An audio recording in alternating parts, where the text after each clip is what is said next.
नमस्कार दोस्तों, आपका धन्वंतरी कृपा हेल्थ सेंटर में बहुत बहुत स्वागत। दोस्तों, कुछ एक बीमारियां ऐसी होती हैं कि आदमी को समझ नहीं होती है कि इसका क्या ट्रीटमेंट किया जाए। और ये बीमारी जो है, आज जो ये बीमारी पुरुषों के भीतर होती है, और ये आपके जो भी सेक्सुअल इश्यूज हैं उसके संबंधित है ये।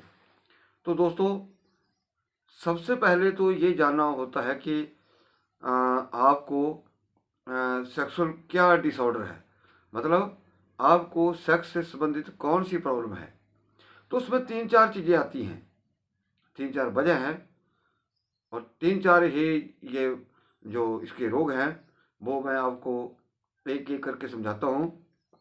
तो मैं सभी माता भाइयों बहनों से निवेदन करूँगा कि आप इस वीडियो को ज़्यादा से ज़्यादा लाइक करें, शेयर करें और चैनल को भी जरूर सब्सक्राइब करें।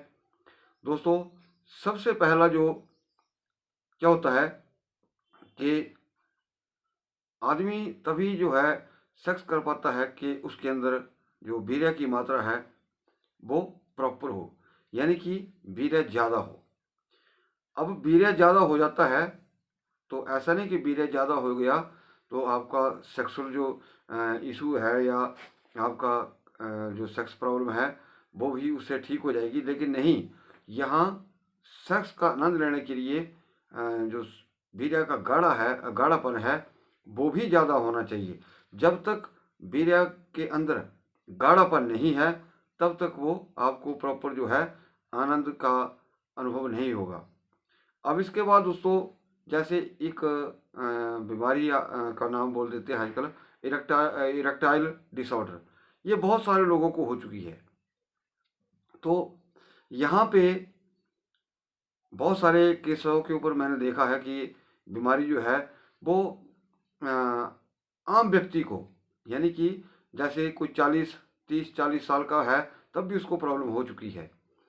और ये होता है अगर आपके लिंग में प्रॉपर खून का प्रवाह नहीं है, दौरा नहीं है, तो आपको प्रॉब्लम होगी। अब इसके बाद दोस्तों आता है स्तंभन क्रिया।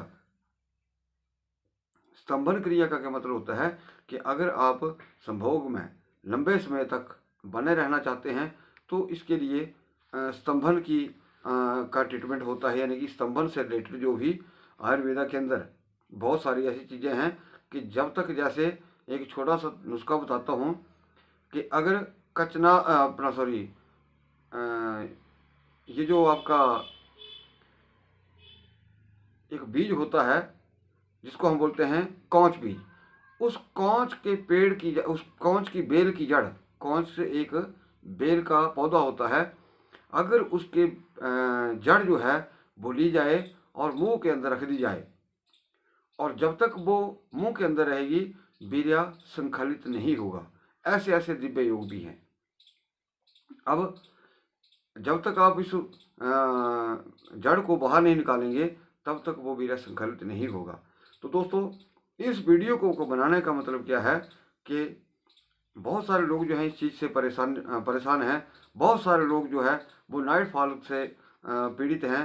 रात को वीर्य निकल जाता है और उनका जो दिन प्रतिदिन संभोग करने की शक्ति है वो कमज़ोर हो जाती है, शरीर जो है कमज़ोर हो जाता है।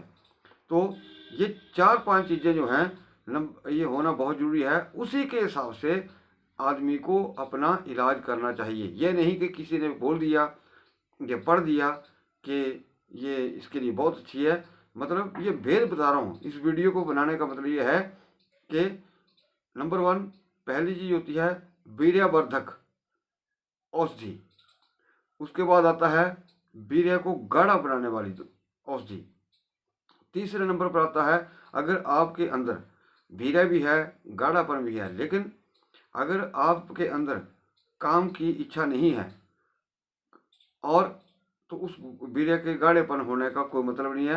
आपके अंदर चाहे वीर्य का भंडार भरा हो, लेकिन जब तक आपके अंदर काम अग्नि जागृत नहीं होगी तब तक वो चीज़ जो है वो ये नहीं होगा। तो कहने का भाव ये है कि काम उत्तेजना भी आदमी के अंदर होनी चाहिए। और बहुत सारे ऐसे घटक हैं, ऐसे प्रयोग हैं जो व्यक्ति की काम की शक्ति को जो इच्छा होती है, काम इच्छा होती है, उसको बढ़ाती है। तो बहुत सारे लोग जो हैं एलोपैथी का कई बार ट्रीटमेंट लेते हैं, लेकिन ये सर्वथा गलत है। जो आयुर्वेद के अंदर नेचुरल तरीके से आपकी कामेच्छा को जगाएगी चीज़, वो आयुर्वेद के अंदर ही है। अब इसके बाद आता है जैसे स्तंभर का, मैंने बताया बहुत सारे स्तंभर के प्रयोग होते हैं। वृद्धावस्था में अगर कोई किसी के अंदर कामेच्छा नहीं है या उसको पूरा एंजॉय नहीं करता है, तो उसके लिए भी अलग से ट्रीटमेंट होता है। ये नहीं कि हर दवाई आपके इन 4-5 चीज़ों को ठीक कर दे, इनके लिए अलग अलग से ट्रीटमेंट होता है। और जैसे कि मैंने बताया कि नाइट फॉल का जो ट्रीटमेंट है वो भी अलग से होता है। तो दोस्तों, कहने का मतलब यह है कि अगर आपको ऐसी कोई समस्या है तो किसी उचित वैद्य की देखरेख में या उसकी सलाह करके आप अपना ट्रीटमेंट करवाएं। अन्यथा ऐसे जो सुनी सुनाई बातों के ऊपर कोई आप दवाई का इस्तेमाल ना करें। तो दोस्तों, मैं वीडियो को यहीं बंद करता हूँ। मैं चाहता हूँ कि आप इस वीडियो को ज़्यादा से ज़्यादा लाइक करें, शेयर करें और इस चैनल को भी जरूर सब्सक्राइब करें। वीडियो को देखने के लिए बहुत बहुत धन्यवाद। नमस्कार।